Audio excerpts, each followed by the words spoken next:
Everyone along Pennington Avenue is talking about one thing: the officer who was shot as she sat in her patrol car last night. She is nice officer, you know. Oh my God.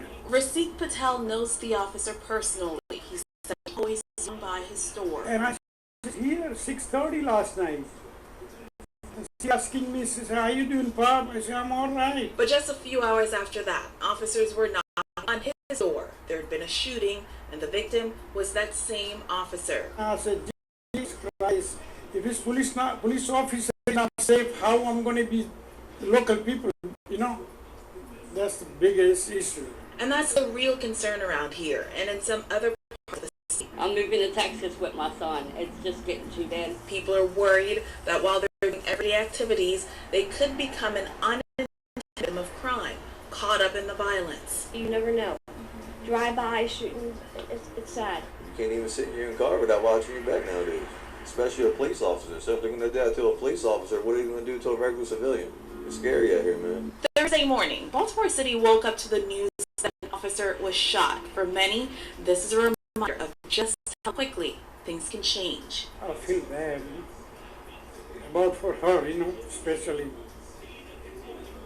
I don't know how many kids she got, is she married or not. I never asked her, but you know, I feel.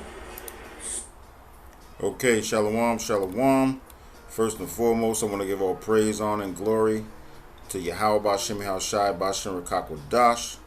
Double honors to the apostles and elders of Great Millstone. Peace and blessings to the hopeful elect.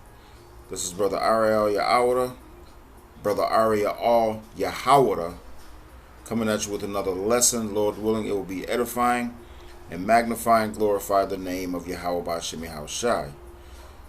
This is, as you can see, you saw the video. Baltimore police officer ambushed in her patrol car.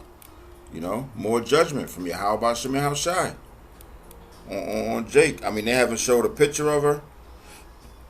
The officer, who was a female, but myself, having lived in Baltimore, I have relatives in Baltimore, I'm pretty sure she was from the tribe of Judah. It says a Baltimore police officer was left with life-threatening injuries after she was ambushed and shot early Thursday, according to Police Commissioner Michael Harrison. Officer Kiona Holly, I'm pretty sure she was a Jake with that name, was sitting in her patrol car around 1:30 a.m. when the assailant apparently walked up somewhere from the rear of the police vehicle or alongside the vehicle and began firing into the vehicle, striking our officer. And as I said, this is just more judgment from Yahawah B'Shem Yahushai. This is Amos chapter 3 and verse 6. Shall a trumpet be blown in the city, and people not be afraid? Shall there be evil in a city, in this case in Baltimore, and the Lord Yahawah B'Shem Yahushai has not done it?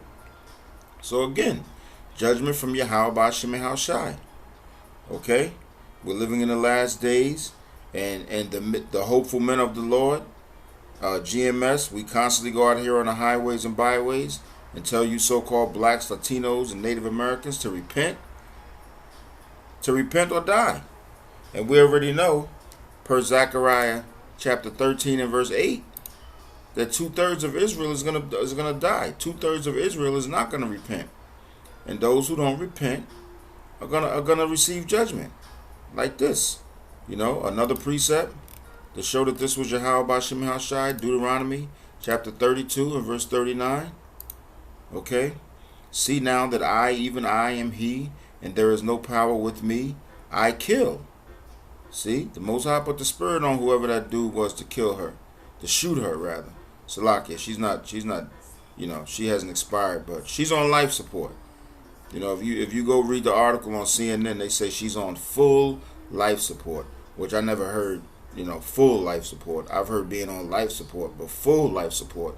So she's probably barely hanging on. And you know, it's sad, you know, because as it says in the article, you know, let me see if I can pull it up. It says Holly's sister, LaWanda Sykes, said during a press conference her sibling's lifelong goal was to become a police officer. She said, "What I need this city to know is understand that before she was a police officer, she's a mother, a daughter, a sister, and she's a woman." See? So she was a mother, a daughter, and a sister. But nonetheless, you know, when Yahawah Shem Shai send out that judgment, hey, y'all know what it is. You know what I'm saying? Y'all know exactly what it is. See now that I, even I, am He, and there is no power with me. I kill and I make alive. I wound and I heal. Neither is there any that can deliver out of my hand. So she received judgment from Yahawah Shem Shai. Okay? Another precept we always use here at Great Millstone is the book of Sirach, or Ecclesiasticus, chapter 39 and verse 28, where the Most High says that he's created spirits for vengeance. There be spirits that are created for vengeance. And what vengeance is that? The vengeance on those unbelievers, like she was an unbeliever, obviously, which in their fury lay on sore strokes. In the time of destruction they pour out their force and appease the wrath of him that made them. And who made them? Yahawah Shem Shai. Fire and hail and famine and death, all these were created for vengeance. You see? Teeth of wild beasts and scorpions, serpents, and the sword, which is the modern day gun, which is what was used in this case, punishing the wicked to destruction. See, people out here don't understand. It doesn't matter if you're a police officer. Let me be perfectly clear when I say this, per the scriptures. If you're not serving Yahawah Shem Shai or doing your best to serve him, you're considered wicked. Okay? And that's just the way it is. You know? And it's not going to be a long lesson. Straight to the point. Judgment is going out. 2 Timothy chapter 3. And the reason why is because we're living in the last days. We're living in the end times. You know? 2 Timothy chapter 3 verse 1. This know also that in the last days perilous times shall come. That word perilous means dangerous. You know? So, you know, judgment from Yahawah Shem Shai again. Police officers, firemen, it don't matter. You know what I'm saying? The Most High going to bring out that judgment. In Isaiah 55 verse 11, what does he say? Let's get that real quick, and then I'm going to end it on this. Isaiah chapter 55 and verse 11. So shall my word be that goeth forth out of my mouth. It shall not return unto me void, but it shall accomplish that which I please, and it shall prosper in the thing whereto I sent it. So when the Most High says, to repent and come back to him, and you don't do it, he says you're going to die, you are going to die. Okay, in some shape, form, or fashion. He says, so shall my word be that go forth out of my mouth. It shall not return unto me void. Okay? Wow, I'm feeling another precept. It's locked. I'm thinking 2nd Ezra chapter 15. And I think it's verse 11. Nope. Let's see. Here it is. For all the unfaithful shall die in their unfaithfulness. If you're not serving Yahawah Shem Shai, as I said, you're unfaithful. And you're going to die in your unfaithfulness. So that's pretty much all I got. Lord willing, this was edifying. On to the next one. Shalom.